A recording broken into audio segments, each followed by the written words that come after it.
Hi DSC aspirants. ఈరోజు మనం చూడబోతున్నాం మెయిన్గా ఈరోజే DSC notification as per our thumbnail.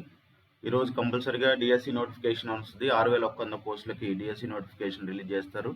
ఇప్పుడు మనం ఇక్కడ ఈ చూస్తున్నట్టుగా ఈ వెబ్సైట్లో ఉన్నాము. సో ఇందులో ఇంతవరకు అప్డేట్ అయితే ఏం లేదు, కానీ సో నాకు తెలిసి ఈరోజు 12 గంటలు లేదా 1 గంట ఆ టైంలో నోటిఫికేషన్ ఇచ్చే అవకాశం ఉంది. అయితే ఈ డిఎస్సికి చాలా మందికి చాలా డౌట్లు ఉన్నాయి. ఎలిజిబిలిటీ క్రైటీరియా ఏంటి, సిలబస్ ఏంటి, అన్నీ కూడా వస్తాయి.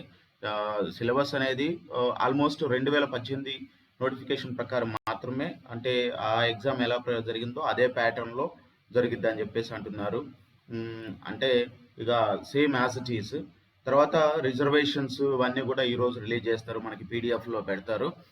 అలాగే కొంతమంది సార్ మేము అక్కడ చదివాం ఇక్కడ చదివాం అంటే మీరు ఎక్కడ అంటే ఏ డిస్టిక్లో మీరు కనీసం 4 సంవత్సరాలు వరుసగా ఎక్కడైతే చదువుంటారో అక్కడ మీరు కంపల్సరీగా లోకల్ అవుతారు. సో ఫర్ ఎగ్జాంపుల్ పెళ్లి చేసుకొని వచ్చి హస్బెండ్ దగ్గర ఉంటే హస్బెండ్ దగ్గర ఉన్నది కౌంట్ రాదు, మీ ఎడ్యుకేషన్ మాత్రమే మిమ్మల్ని లోకల్గా డిసైడ్ చేస్తుంది అంతే. ఓకే, ఇంకా మీరు హైదరాబాద్లో చదివాను నేను, తర్వాత గుంటూరులో ఇక్కడ సెటిల్ అయ్యాను, లేకపోతే కర్నూలులో సెటిల్ అయ్యాను అంటే నువ్వెక్కడ చదివితే అక్కడే. ఓకే, అది మాత్రమే ఫైనల్, అది మాత్రం గుర్తుపెట్టుకోండి. సిలబస్ పరంగా ఈరోజు నోటిఫికేషన్లో పీడిఎఫ్లు అన్నీ పెడతారు. ఇక్కడ నోటిఫికేషన్ అండ్ బులెటిన్ ఇన్ఫర్మేషన్ ఇవన్నీ ఇంకా కొన్ని ఉన్నాయి. ఓకే, ఇక్కడ చూస్తే పోస్ట్ వేకెన్సీస్ కొన్ని అట్లా ఉన్నాయి.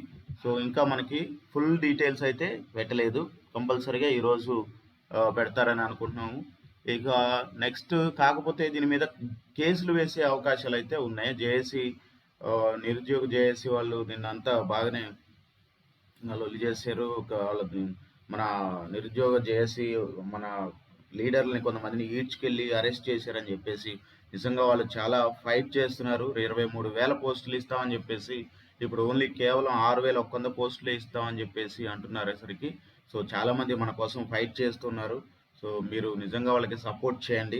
నిన్నైతే ఒకటి సర్క్యులేట్ అయింది, పలానా నంబర్కి మాకు ఫైనాన్షియల్ సపోర్ట్ కావాలి, కేసులు వేయబోతున్నాం, ఎందుకంటే అక్కడ చాలా మేము ఫేస్ చేయాల్సి ఉంటుంది అని చెప్పేసి అది నిజమో కాదో తెలుసుకొని మాత్రమే పేమెంట్ చేయండి. ఒకవేళ నిజమైతే ఓకే, నిజం కాకపోతే మళ్ళీ ఇట్లా ఫ్రాడ్ కూడా జరుగుతుంటుంది, అది కూడా మీరు ఒకసారి చూసుకోండి.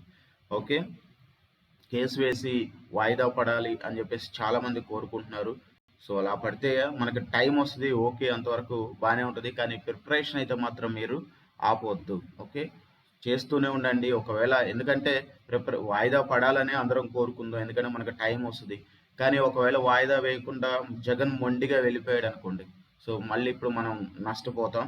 తర్వాత టెట్ పరంగా వచ్చేసరికి చాలా చాలా చాలా డౌట్స్ ఉన్నాయి. చాలా మందికి ఏంటంటే సార్ మాకు అమౌంట్ కట్ అయింది కానీ ఇంతవరకు మాకు ఐడి జనరేట్ కాలేదని చెప్పేసి అంటున్నారు, చాలా మిస్టేక్స్ పెట్టామంటున్నారు. ఇదేంటంటే చాలా అన్యాయం. ఓకే, ఎందుకంటే ఆప్షన్ ఎడిట్ ఆప్షన్ లేకుండా ఒక్కసారి నువ్వు తప్పు కొడితే మళ్ళీ 750 రూపాయలు కట్టి, అంటే ఇది ఎంత దారుణం అంటే డబ్బుల కోసం మరి ఇంత దిగజారుడు వ్యవహారం అయితే ఉండకూడదు. బై మిస్టేక్ 1-2 మిస్టేక్స్ పోతుంటే అందరికీ ఏం ప్రభుత్వం ఏం మిస్టేక్స్ చేయట్లేదా? చేస్తున్నారు కదా, వాళ్ళు కూడా ఎన్నో మిస్టేక్స్ చేస్తున్నారు. అలాంటిది ఒక్క మిస్టేక్ చేస్తే దాన్ని తీసుకెళ్ళి మేము ఎడిట్ చేయము, మళ్ళీ మాకు ఎడిట్ ఆప్షన్ ఇవ్వం, మళ్ళీ మీరు 750 కట్టుకొని ఫ్రెష్ అప్లికేషన్ ఫిల్ చేయండి అంటే కేవలం డబ్బుల కోసమే పెడుతున్నారా మీరు? ఓకే, ఇది మాత్రం అన్యాయం. ఇమ్మీడియట్గా ఎడిట్ ఆప్షన్ ఇవ్వాలి, టెట్లో ఎడిట్ ఆప్షన్ ఇవ్వాలి. చాలామంది పాపం అభ్యర్థులు చిన్న చిన్న మిస్టేక్స్ పెట్టారు, అంటే ఆ మిస్టేక్స్ పెడితే ఇంకా అట్లా కంటిన్యూ చేయటం వల్ల ఏంటి, లేదంటే ఆ భయం కొద్ది ఇంకో అప్లికేషన్ వేసుకుంటే మీకు డబ్బులు వస్తాయనా? ఈ డబ్బుల కోసం ముచ్చట్లొద్దు, కంపల్సరిగా మీరు ఎడిట్ ఆప్షన్ అయితే ఇవ్వాలి. ప్రతి ఒక్క అభ్యర్థి ఇది కోరుకుంటున్నారు. ఓకే, తర్వాత చాలామందికి ఈ అదే మనకి ఐడి రాలేదని చెప్పేసి చెప్తున్నారు. వస్తుంది అమౌంట్, ఒకవేళ మీ దగ్గర నుండి కట్ అయినా కూడా ఈరోజు మీకు వచ్చే అవకాశం ఉంది. ఎందుకంటే నిన్న మొన్న సెకండ్ సాటర్డే సండే కావటం వల్ల అమౌంట్ అనేది మీకు కట్ అయినా రిఫండ్ అవ్వలేదు. ఈరోజు మ్యాక్సిమం మీకు రిఫండ్ అయ్యే అవకాశాలు ఉంటాయి, దానికోసం వెయిట్ చేయండి. తర్వాత కొంచెం అప్లికేషన్ ఫిల్ చేసేటప్పుడు కొంచెం చూసుకొని జాగ్రత్తగా ఫిల్ చేయండి, ఎందుకంటే వన్స్ ఫిల్డ్ నో ఛాన్స్ అంటున్నారు. మనం రిక్వెస్ట్ చేద్దాం ఎడిట్ ఆప్షన్ ఇవ్వాలి అని చెప్పేసి, కానీ మనం మాత్రం చేసేటప్పుడు కొంచెం జాగ్రత్తగా ఉండండి. ఎట్లా అంటే అట్లా హడావిడిగా వెళ్ళి హరీబరిగా వెళ్ళి ఫిల్ చేసుకోవద్దు.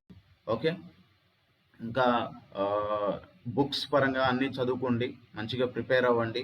ఓకే, సో ఎలాంటి టెన్షన్స్కి తాగకుండా ప్రశాంతంగా ఉండండి.